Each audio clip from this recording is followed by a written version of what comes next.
Alors, avant d'entendre notre frère, on va faire un petit mot de prière, si vous voulez bien. Seigneur, merci encore une fois, Seigneur, du temps qu'on prend pour te louer, pour laisser monter vers toi notre hommage.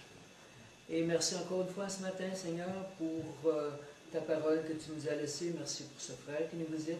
Nous te prions de le oindre de ta toute-puissance, Seigneur, afin qu'il puisse non pas parler par sa bouche, mais qu'il parle par toi, Seigneur.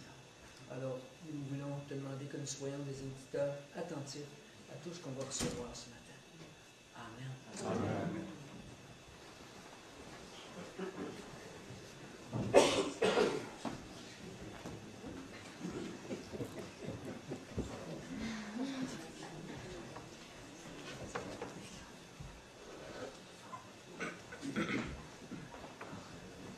Bonjour. Bonjour. Comment allez-vous? C'est beau de vous voir, ça nous met de bonne humeur. Avec le beau soleil que vous avez ici, toutes les couleurs d'automne. Avec la petite fraîche ce matin, c'était tellement beau, là. On pensait de ne pas se rendre. Pardon? La petite fraîche? Oui, une fraîche assez fraîche, oui. Merci. Et avec la brume qu'il y avait le long de Richelieu, on se demandait si on allait arriver à l'heure ici aujourd'hui. Il y avait beaucoup de brume là, en partant de Belleuil. Mais on est réunis dans la belle région de Granby, à l'Assemblée chrétienne de Granby, sur le boulevard ou la rue Dennison. Pour moi, c'est un boulevard. Alors, merci d'être là. Et puis, le thème du message aujourd'hui, à notre rencontre ce matin, c'est « Offrir à Dieu un sacrifice vivant ». Alors, vous avez deviné le texte. Si vous voulez vous rendre dans Romains chapitre 12. Et je vais tout de suite lire ces deux versets, le premier et le deuxième du chapitre 12 de Romains.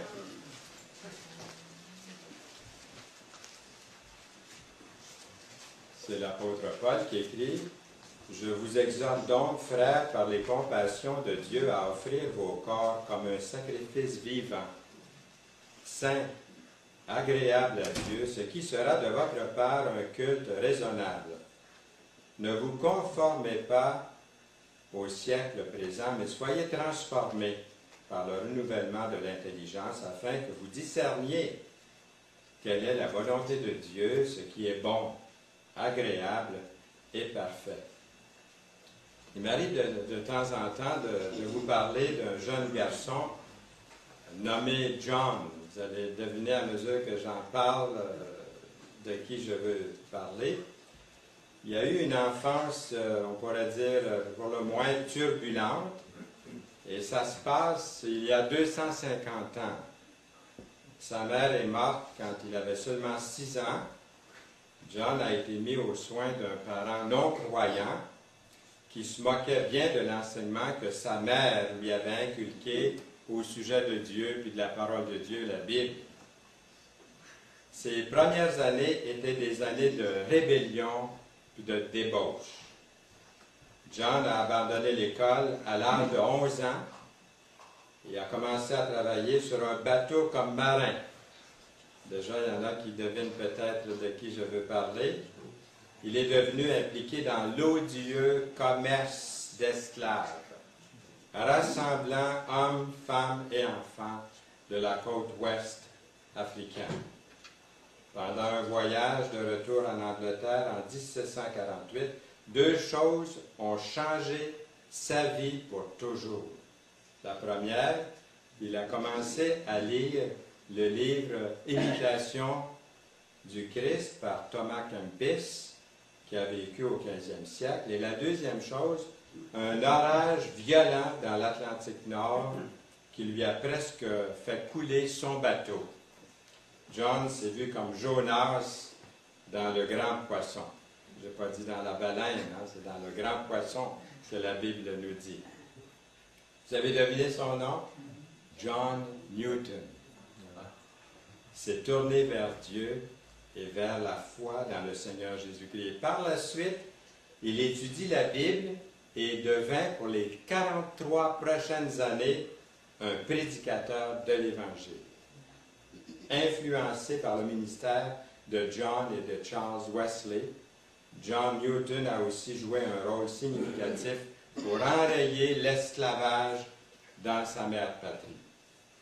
Et on écoutait, Yolande et moi, en route ce matin, ce très beau cantique qu'il a composé, « Grâce infinie ».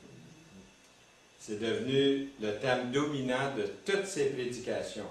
Puis il y avait des foules qui venaient l'écouter, se réunissaient autour de lui pour entendre l'ancien infidèle raconter sa conversion, son témoignage. Et peu avant sa mort, à l'âge de 82 ans, John a écrit ceci dans un de ses messages. Il écrit « Ma mémoire m'a presque quitté, mais je me rappelle deux choses. Que je suis un grand pécheur et que Christ est un grand sauveur. » N'oublions pas ça, même dans notre vieil âge. On oublie tout, de ne pas oublier ces deux belles choses. Alors la conversion puis la transformation qu'a connue John Newton ressemble à ce que l'apôtre Paul écrit ici dans Romains 12. Dans Romains 12, nous avons ces versets 1 et 2. Puis Paul commence en disant « Je vous exhorte donc ». Généralement, l'apôtre Paul commence ses lettres en présentant premièrement la doctrine. C'est ce qu'il fait du chapitre 1 au chapitre 11. Et puis, ensuite, il conclut avec une liste des fonctions pratiques. Ces fonctions pratiques sont basées sur les doctrines qu'il vient de discuter. Alors, le petit mot « donc » ici là, marque un point de transition. Moi, j'aime ça l'appeler comme un pivot. C'est le pivot qui relie les deux grandes parties de son épître. Dans ce chapitre, l'apôtre commence à faire l'application de ce qu'il a présenté dans les 11 premiers chapitres. Ensuite, il parle des compassions de Dieu. C'est ce qui a attiré John Newton à Dieu.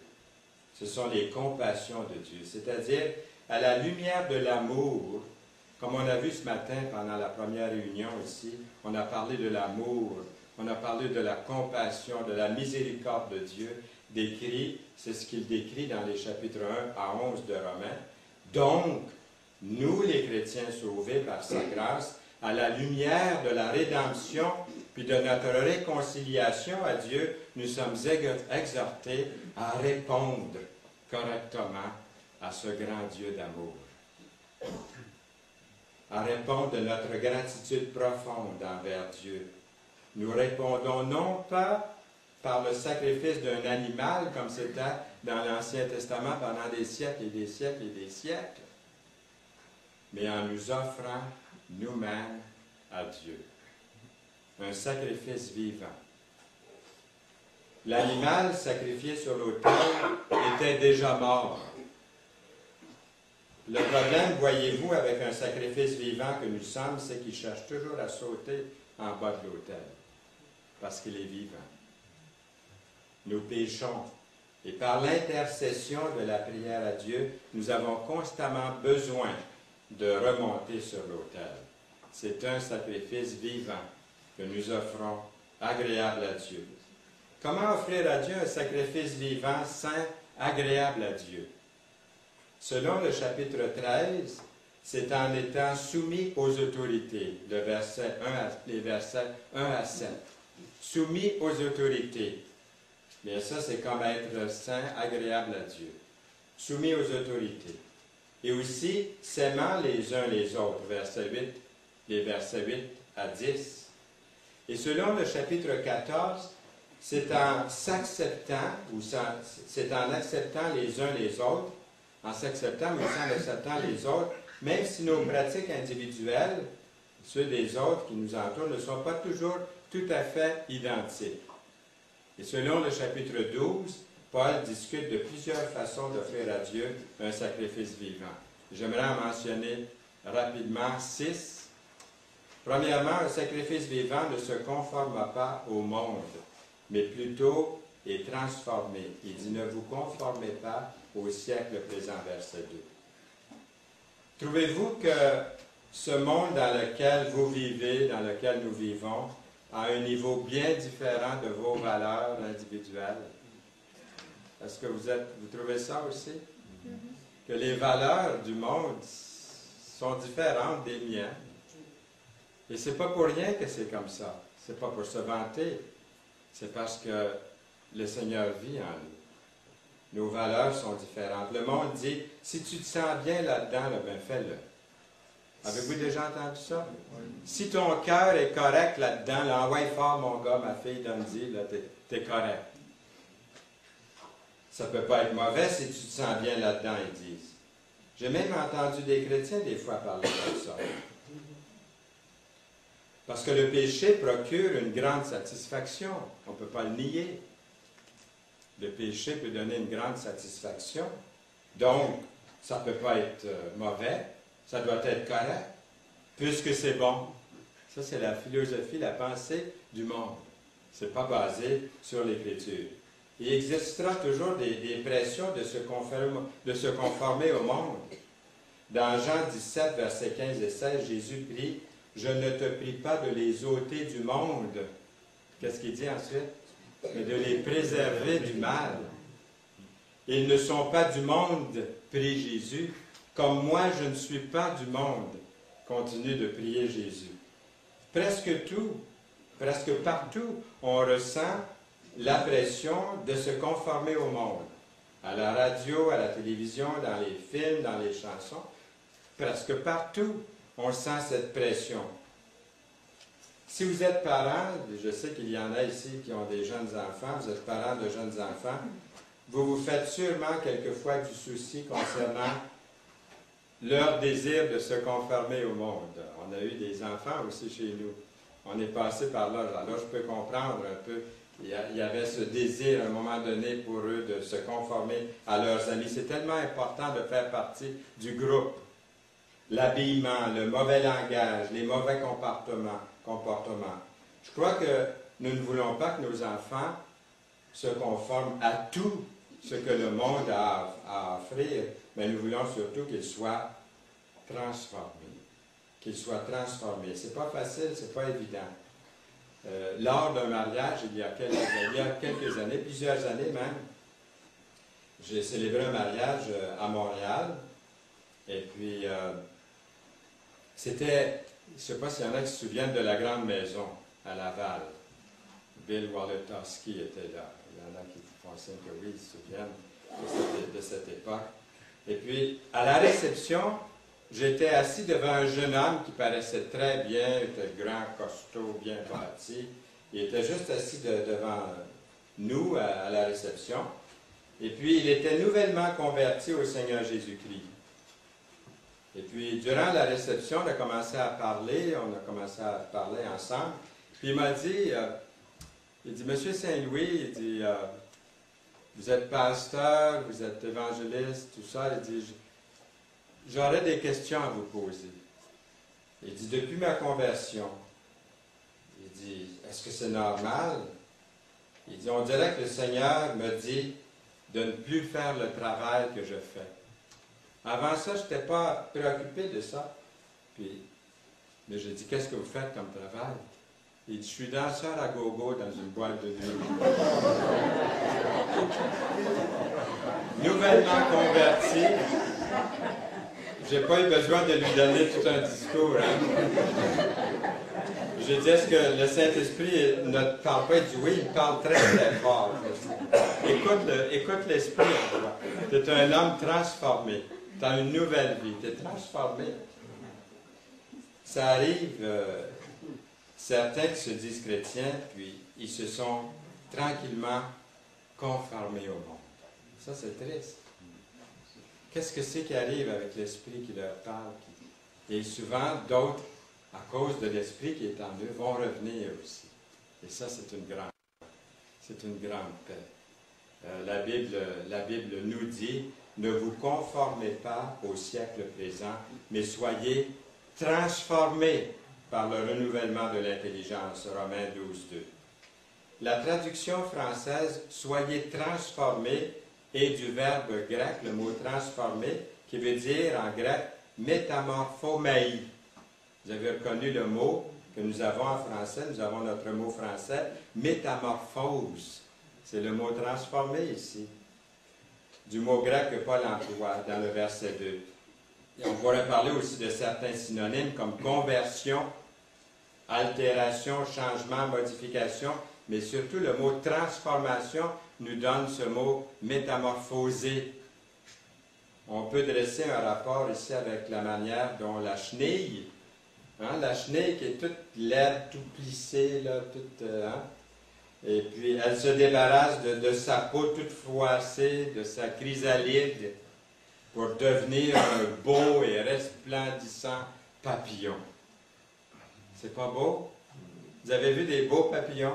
Dernièrement, j'ai fait une recherche, puis j'ai trouvé sur Internet, en Amérique du Sud, il existe des papillons avec des ailes transparentes, de toute beauté. Dans la nature, pour eux, c'est une sorte de camouflage, mais ils sont de toute beauté, ils sont très rares. Mais au début, c'était une petite chenille toute laide, toute plissée, avec des poils sur le dos. Et puis on avait des dents. Mais quelle transformation! D'une manière semblable, laissons notre esprit charnel se transformer en un esprit renouvelé. Nous sommes dans le monde, mais pas de ce monde. Et ça, c'est comme le mariage. Votre mariage, mon mariage, notre mariage devrait être différent des mariages du monde.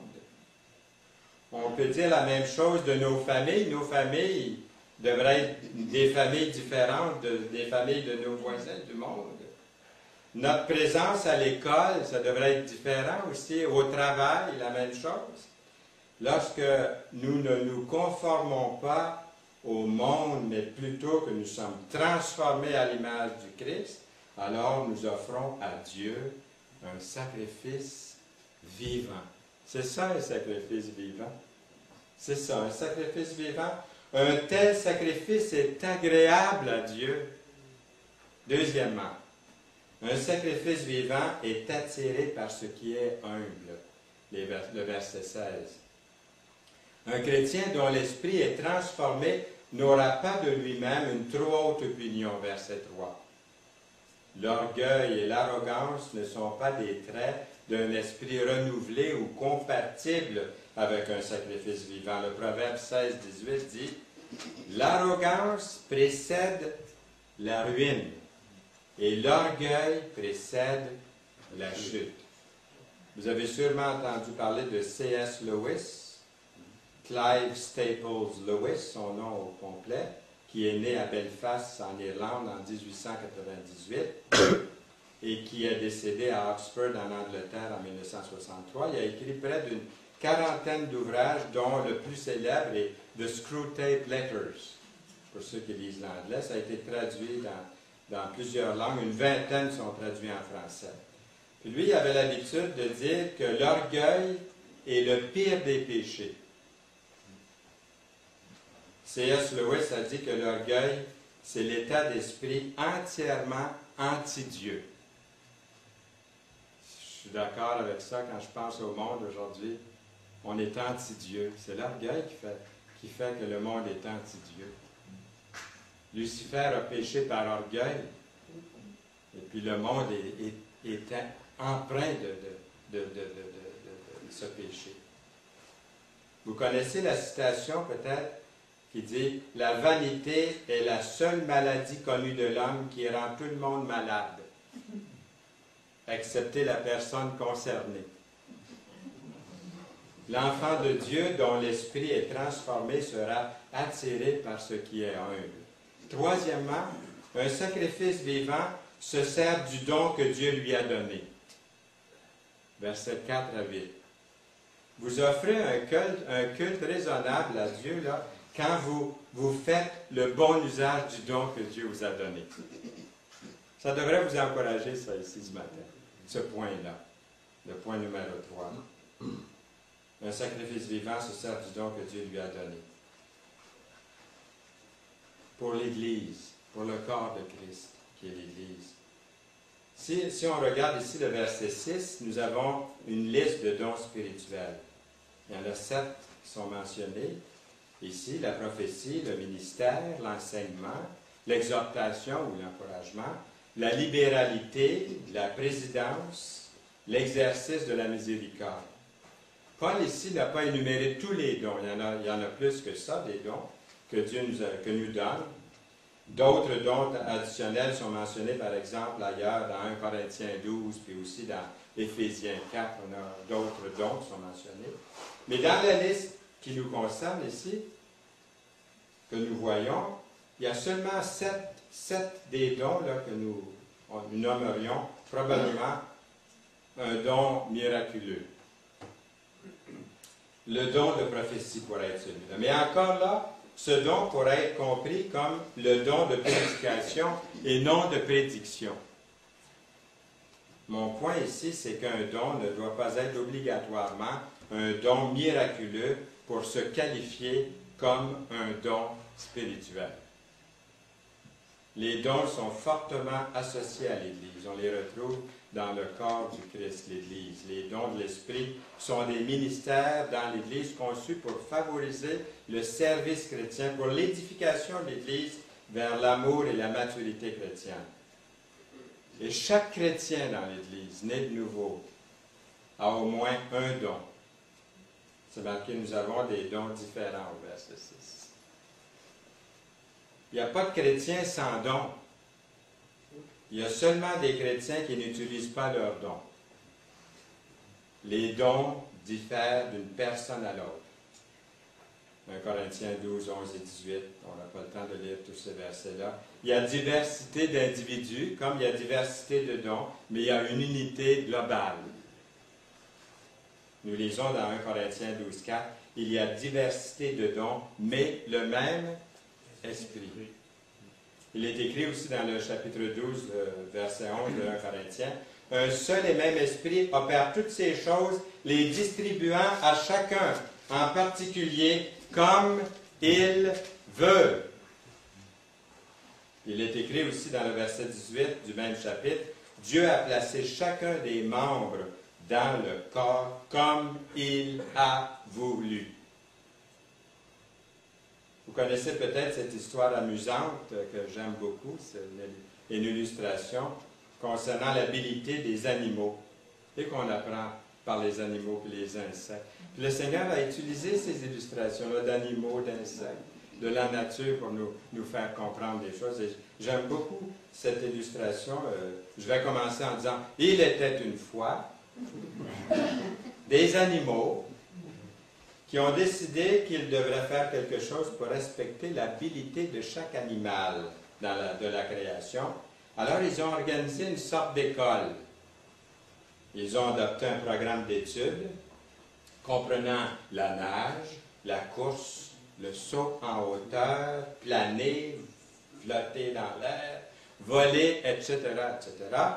Mais pour faciliter le programme d'études, tous les animaux, sans exception, devront prendre tous les sujets, toutes les disciplines, sans exception, tous les animaux. Le canard était excellent en natation, en fait mieux que son professeur. Mais il n'était pas très fameux dans la course à pied, vous auriez dû le voir. C'est tout juste s'il obtenait assez de notes pour passer l'examen. Mais faites la moyenne, il était très bon nageur. C'est tout ce qui compte pour lui. Le lièvre était celui qui courait le plus vite de sa classe. Mais à la nage, vous auriez dû le voir. C'était pas très, très solide. L'écureuil était excellent pour grimper puis sauter, mais il ne pouvait pas rester en vol très, très longtemps. Il se ramassait, vous savez où. La morale évidente de cette histoire est simple. Chaque créature a son propre ensemble de possibilités dans lesquelles, tout naturellement, il excelle.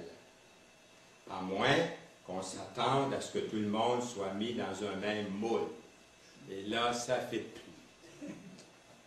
Quand ça se produit, ça, c'est l'épuisement, le découragement, la culpabilité qu'apporte la médiocrité puis la défaite.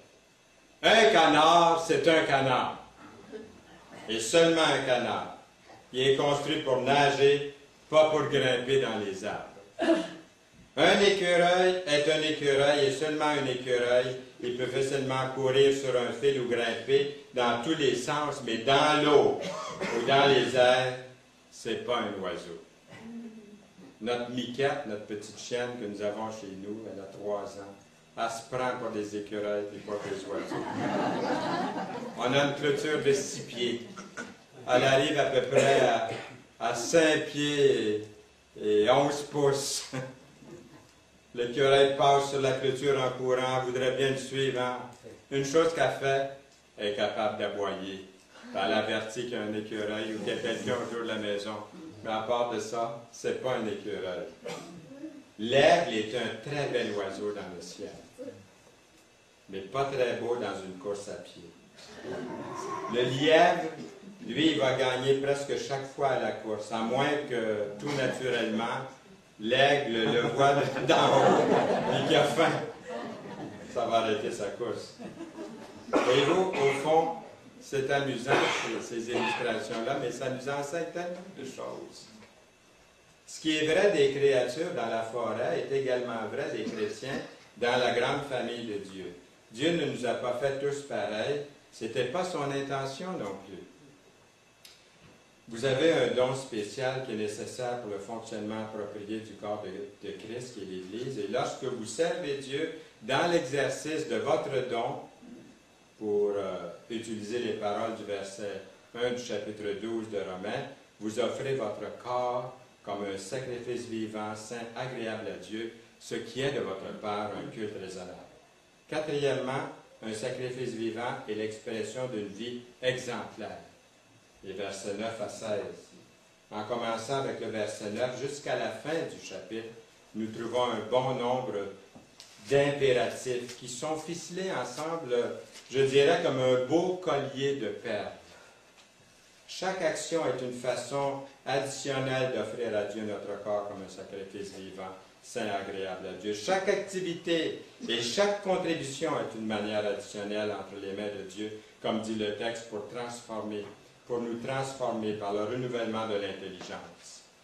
Il y a plusieurs exemples qui sont donnés, comme l'amour sans hypocrisie, détester ce qui est mauvais, s'accrocher à ce qui est bon, persévérer malgré l'épreuve et la tribulation, être consacré à la prière, contribuer aux besoins des chrétiens, se réjouir avec ceux qui se réjouissent, pleurer avec ceux qui pleurent, s'attacher à ce qui est humble, ne pas être sage à ses propres yeux.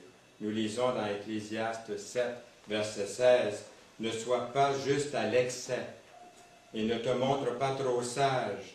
Pourquoi te détruirais-tu? » Je me rappelle la fois que j'ai entendu ce verset-là pour la première fois. J'étais avec mon beau-père, M. Roland Lacombe. J'allais le conduire en Floride. Et puis je revenais en avion, puis au printemps, je prenais l'avion, puis j'allais le chercher avec son auto, puis je le ramenais. Parce qu'il était marié à ma mère, hein? C'était mon beau-père. Donc je le rendais ce service-là. J'étais une couple de jours en Floride à bénéficier du soleil à ce moment-là. Puis je me rappelle, lorsque ma mère est décédée, j'allais reconduire encore M. Lacombe en Floride. On avait un culte ensemble, un culte le matin. Lui, il avait un culte d'1h30. Il durait 1h30 son culte. Et puis là, il commençait à lire tous les livres qui sont publiés, puis la Bible, puis toutes sortes de choses. Puis là, je l'écoutais. Puis je me rappelle quand il a lu « Ne sois pas juste à l'excès, ne te montre pas trop sage. Pourquoi te détruirais-tu? » Je dis, est-ce que vous avez lu ça dans un commentaire ou c'est dans la Bible, ça? Alors, il dit, non, c'est dans la Bible. Relisez-moi ça, Roland, s'il vous plaît. Ne sois pas juste à l'excès, ne te montre pas trop sage. Pourquoi te détruirais-tu? Donc, ça revient à ce point, un sacrifice vivant, l'expression d'une vie exemplaire. Mais de toujours penser qu'on est des pécheurs, qui, quelquefois, nous exhortons d'autres pécheurs, d'avoir une attitude humble et condescendance vers les autres. Cinquièmement, un sacrifice vivant ne rend à personne le mal pour le mal, verset 17. La vengeance est douce au cœur de l'Indien, hein, le dicton, le fameux dicton. Mais je pense que c'est pas juste, c'est à peu près tout le monde. La vengeance est un spectacle qu'on pourrait dire familier. On applique à la lettre 21-24 qui dit « œil pour œil, dent pour dent ». Dans le verset 18, nous lisons, toujours dans le chapitre 12, « S'il est possible, autant que cela dépend de vous, soyez en paix avec tous les hommes. » S'il est possible, parfois il se pourrait que ce ne soit pas possible. L'autre partie pourrait ne pas vouloir la paix, et cela en dépit de votre effort, à vous, de vouloir la paix. Dans l'Ancien Testament, David n'a pas pu réaliser la paix avec le roi Saül. Dans le Nouveau Testament, nous voyons comment Paul lui-même a découvert qu'il n'était pas possible d'avoir la paix avec quelques-uns. Il mentionne dans 2 Timothée 4,14, « Alexandre, le forgeron, m'a fait beaucoup de mal, dit Paul, écrit Paul. Le Seigneur lui rendra selon ses œuvres. » Et sixièmement, un sacrifice vivant essaie de surmonter le mal par le bien. Ne te laisse pas vaincre par le mal, mais supporte le mal par le bien. Romains 12, 21. Il y a 150 ans, il y avait un chimiste en Suède qui a eu beaucoup de talent comme inventeur. Il était particulièrement intéressé par les explosifs et un jour, tout en fabriquant de la nitroglycérine dans l'usine de son père, il y a eu une énorme explosion. L'usine a explosé, entraînant la mort de son plus jeune frère et de 4 autres personnes. Cet inventeur est alors devenu stéréotypé comme le scientifique fou. Il a tellement regretté d'avoir inventé la dynamite qu'il a voulu qu'on se souvienne de lui après sa mort, non pas comme l'inventeur de la dynamite, comme celui qui serait responsable de la misère et de tant de décès, mais qu'on se souvienne de son nom pour quelque chose de bien. Il a laissé une partie de sa fortune dans la fondation qui est devenue une des plus prestigieuses au monde, le prix Nobel. Le nom de l'inventeur est Alfred Nobel. Puis en établissant le prix Nobel de la paix ou des autres prix Nobel, il espérait surmonter le mal par le bien. En résumé, un sacrifice vivant ne se conforme pas, mais est métamorphosé, transformé, n'est pas arrogant, est un membre du corps de Christ, qui est l'Église. Il exhibe ou elle exhibe une vie sainte, ne rend pas le mal pour le mal, essaie de surmonter le mal par le bien. Je vous exhorte donc, frères, par les compassions de Dieu, à offrir vos corps comme un sacrifice vivant, saint, agréable à Dieu, ce qui sera de votre part un culte raisonnable.